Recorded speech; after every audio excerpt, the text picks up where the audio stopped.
Hello दोस्तों, बॉलीवुड और politics का रिश्ता हमेशा से ही इंटरेस्टिंग रहा है। कुछ सितारों ने बड़े पर्दे पर धूम मचाने के बाद पॉलिटिक्स की दुनिया में भी अपना नाम कमाया है। और आज के इस वीडियो में भी हम आपसे बात करेंगे उन टॉप बॉलीवुड स्टार्स की जिन्होंने सिर्फ फिल्मों में ही नहीं बल्कि राजनीति में भी धमाल मचाया है। तो चलिए जानते हैं वो कौन से स्टार्स हैं। नंबर 1, सनी देओल। सनी देओल जो कि बॉलीवुड के सबसे बड़े एक्शन हीरोज में से एक हैं। गदर, एक प्रेम कथा और घायल जैसी सुपरहिट फिल्मों में अपने दमदार रोल्स के लिए जाने जाने वाले सनी देओल ने 2019 में भारतीय जनता पार्टी भाजपा से पंजाब के गुरदासपुर से चुनाव लड़ा। सनी देओल का राजनीति में आना उनके फादर धर्मेंद्र के पॉलिटिकल बैकग्राउंड से भी जुड़ा है। दरअसल धर्मेंद्र भी राजनीति में रहे हैं और उन्होंने 2004 में भाजपा के लिए चुनावी प्रचार किया था। ऐसे में सनी का राजनीति में आना कोई बड़ी बात नहीं थी। सनी देओल ने 2009 के लोकसभा चुनाव में कांग्रेस के उम्मीदवार सुनील जाखड़ को हराया था, जो उस समय गुरदासपुर के सांसद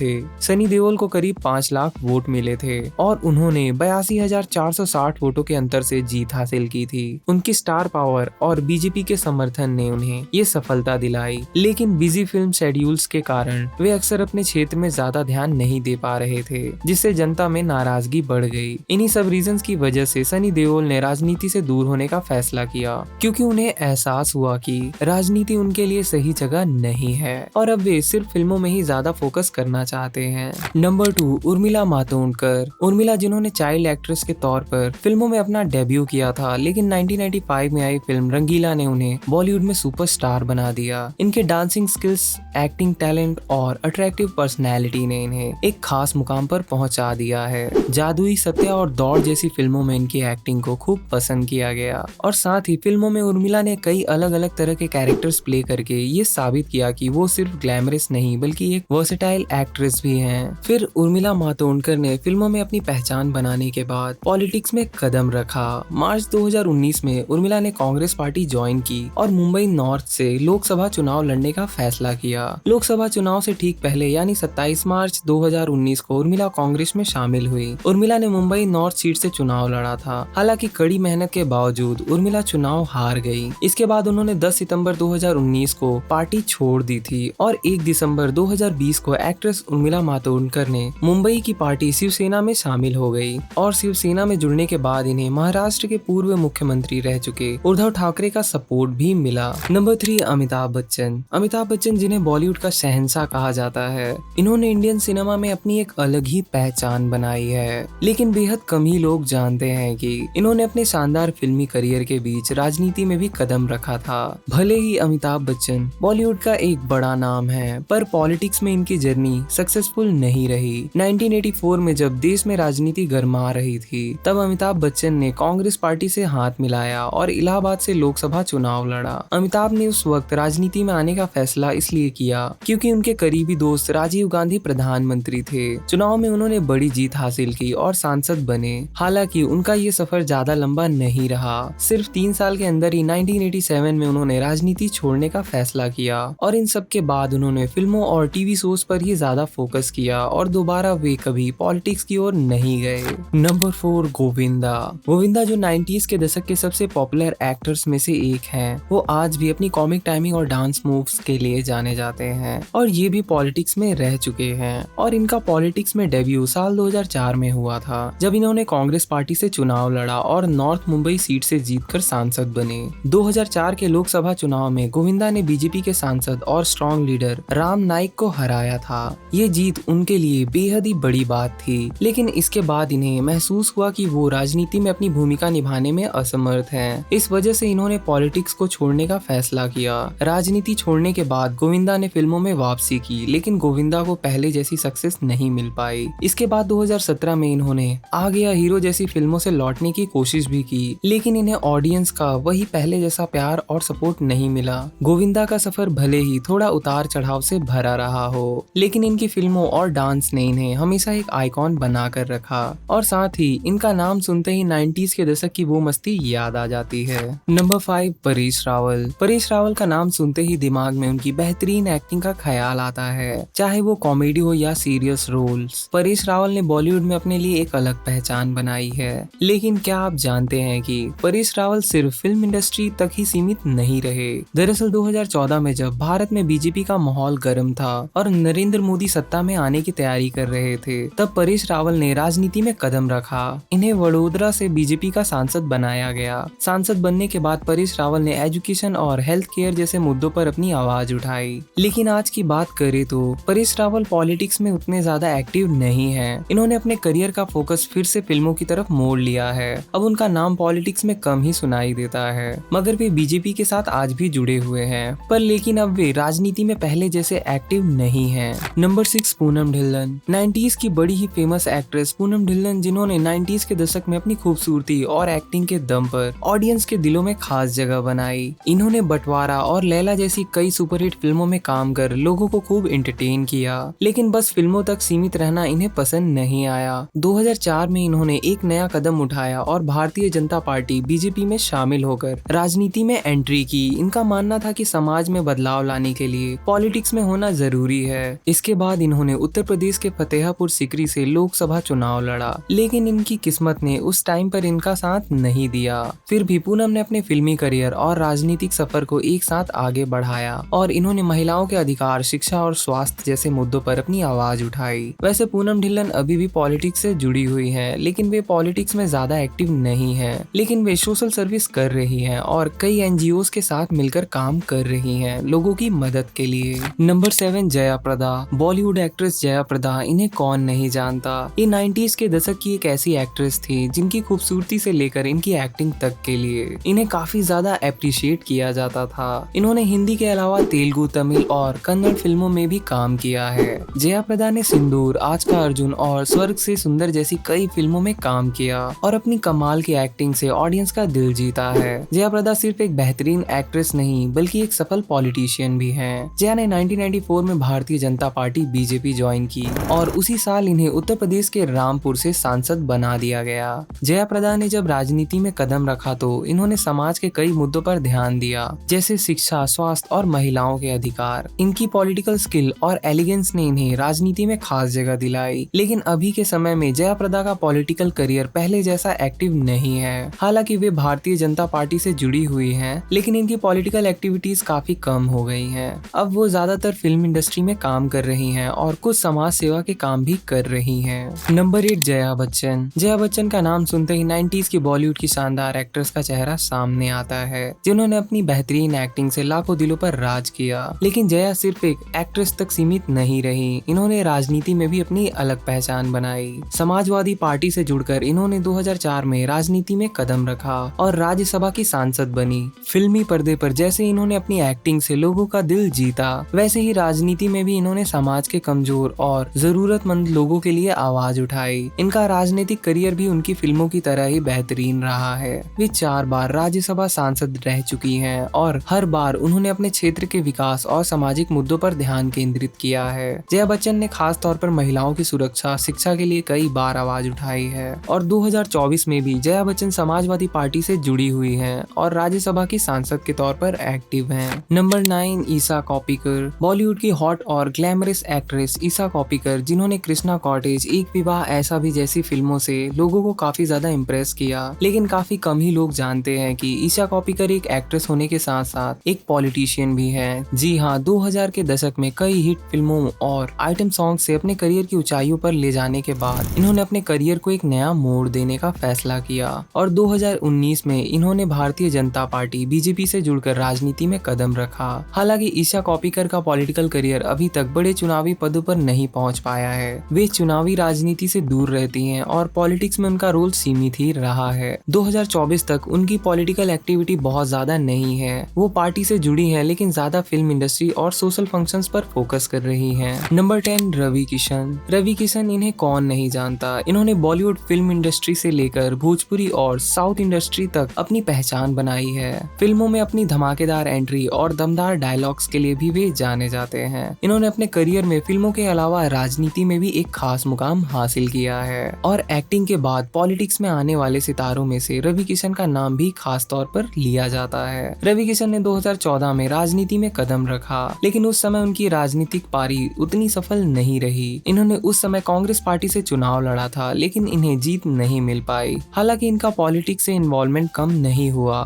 धीरे धीरे इन्होंने भारतीय जनता पार्टी बीजेपी की चुनौतियों और प्रधानमंत्री नरेंद्र मोदी और मुख्यमंत्री मुख्यमंत्री योगी आदित्यनाथ से प्रभावित होकर भाजपा का समर्थन करना शुरू किया और 2019 में भाजपा ने इन्हें गोरखपुर सीट से लोकसभा चुनाव लड़ने का मौका दिया। इस चुनाव में रवि किशन ने बड़ी जीत हासिल की और सांसद बने। ये जीत इनके राजनीतिक करियर में एक बड़ी पहचान बन गई और इसके बाद से वो पॉलिटिक्स में ज्यादा एक्टिव हो गए। नंबर 11 किरण खेर। किरण खेर जिन्हें हम सभी एक बेहतरीन एक्ट्रेस के तौर पर जानते हैं। इन्होंने कई सारी बॉलीवुड फिल्मों में अपनी लाजवाब एक्टिंग से चार चांद लगा दिए, लेकिन बॉलीवुड में कई यादगार रोल्स निभाने के बाद इन्होंने 2009 में भाजपा ज्वाइन कर लिया और 2014 में इन्होंने चंडीगढ़ से लोकसभा चुनाव लड़ा और जीत हासिल की, जिसके बाद वो सांसद बनी। इसके बाद 2019 में किरण खेर ने दोबारा इसी सीट से चुनाव जीता, लेकिन अफसोस की बात तो ये है कि जिंदगी के इस सबसे सक्सेसफुल टर्न पर आकर अब वे कैंसर जैसी बीमारी से जूझ रहे हैं। कुछ साल पहले पता चला कि किरण खेर को ब्लड कैंसर है। उनके पति यानी एक्टर अनुपम खेर ने ये जानकारी सभी को दी थी। कैंसर से उनकी जंग अभी भी जारी है। हमें पूरी उम्मीद है कि वे कैंसर को हराने में कामयाब होंगी। Number 12 Mithun Chakraborty. I am a disco dancer और याद आ रहा है जैसे एक्सट्रीमली पॉपुलर सॉन्ग से इंडिया में डिस्को डांस के एरा की शुरुआत करने का क्रेडिट मिथुन चक्रवर्ती को दिया जाता है। उनकी एक्टिंग और डांसिंग स्टाइल ने 80s और 90s के दशक में लाखों फैंस को अपना दीवाना बनाया। लेकिन सिर्फ फिल्मी दुनिया में ही नहीं, मिथुन दा ने राजनीति में भी अपनी अलग पहचान बनाई है।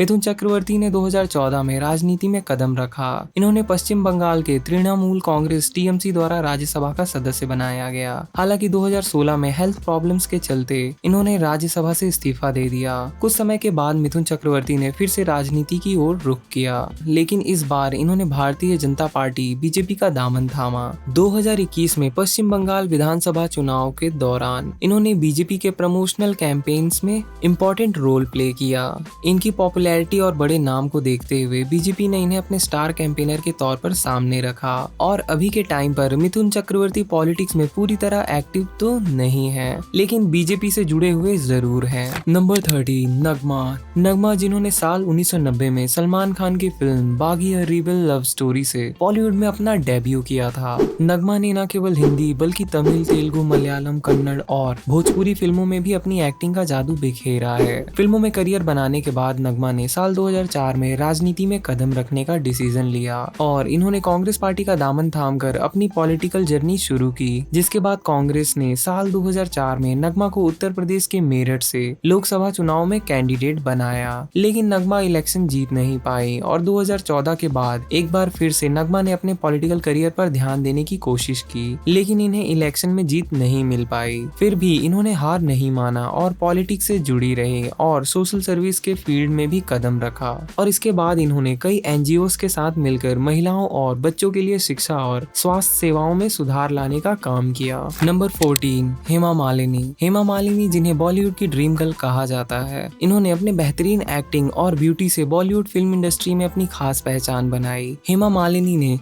शोले, सीता और गीता, बागबान, ड्रीम गर्ल्स और सत्य पे सत्ता जैसी कई सुपरहिट फिल्मों में काम किया है। इनके एक्टिंग का जादू ऐसा रहा है कि वे इंडियन सिनेमा की सबसे सक्सेसफुल एक्ट्रेस में से एक बन गई। हेमा ने अपने पॉलिटिकल जर्नी की शुरुआत बतौर प्रचारक की थी। दरअसल 1999 में हेमा ने पंजाब के गुरुदासपुर से बीजेपी कैंडिडेट विनोद खन्ना के लिए प्रचार किया था। इसके बाद राष्ट्रपति एपीजे अब्दुल कलाम ने 2003 में हेमा मालिनी को राज्यसभा के लिए नॉमिनेट किया था। 2003 से 2009 तक हेमा राज्यसभा की सदस्य रही। इसी बीच 2004 में हेमा ने बीजेपी ज्वाइन किया। 2011 में बीजेपी की महासचिव बनी और बीजेपी प्रत्याशियों के लिए चुनाव प्रचार करने लगी और 2014 के चुनाव में बीजेपी ने हेमा मालिनी को उत्तर प्रदेश की मथुरा से सीट दी। इसके बाद हेमा ने आरएलडी के जयंत चौधरी को 3,30,743 वोटों से हराया और पहली बार लोकसभा की सदस्य बनी। 2024 में भी हेमा मालिनी पॉलिटिक्स में एक्टिव है और मथुरा की सांसद के तौर पर अपनी जिम्मेदारियों को निभा रही है। नंबर 15 शत्रुघ्न सिन्हा। शत्रुघ्न सिन्हा जिन्हें बॉलीवुड में बिहारी बाबू के नाम से जाना जाता है, ने अपने दमदार एक्टिंग और अनोखे डायलॉग डिलीवरी से इंडियन सिनेमा में एक अलग पहचान बनाई। 70s और 80s के दशक में वे बॉलीवुड के सबसे पॉपुलर स्टार्स में से एक थे, लेकिन उनका सफर सिर्फ फिल्मों तक नहीं रुका। साल 1984 में शत्रुघ्न सिन्हा ने राजनीति की तरफ कदम बढ़ाया और भारतीय जनता पार्टी बीजेपी में शामिल हो गए। इनके राजनीतिक करियर की शुरुआत तब हुई जब इन्हें राज्यसभा में सांसद के तौर पर चुना गया।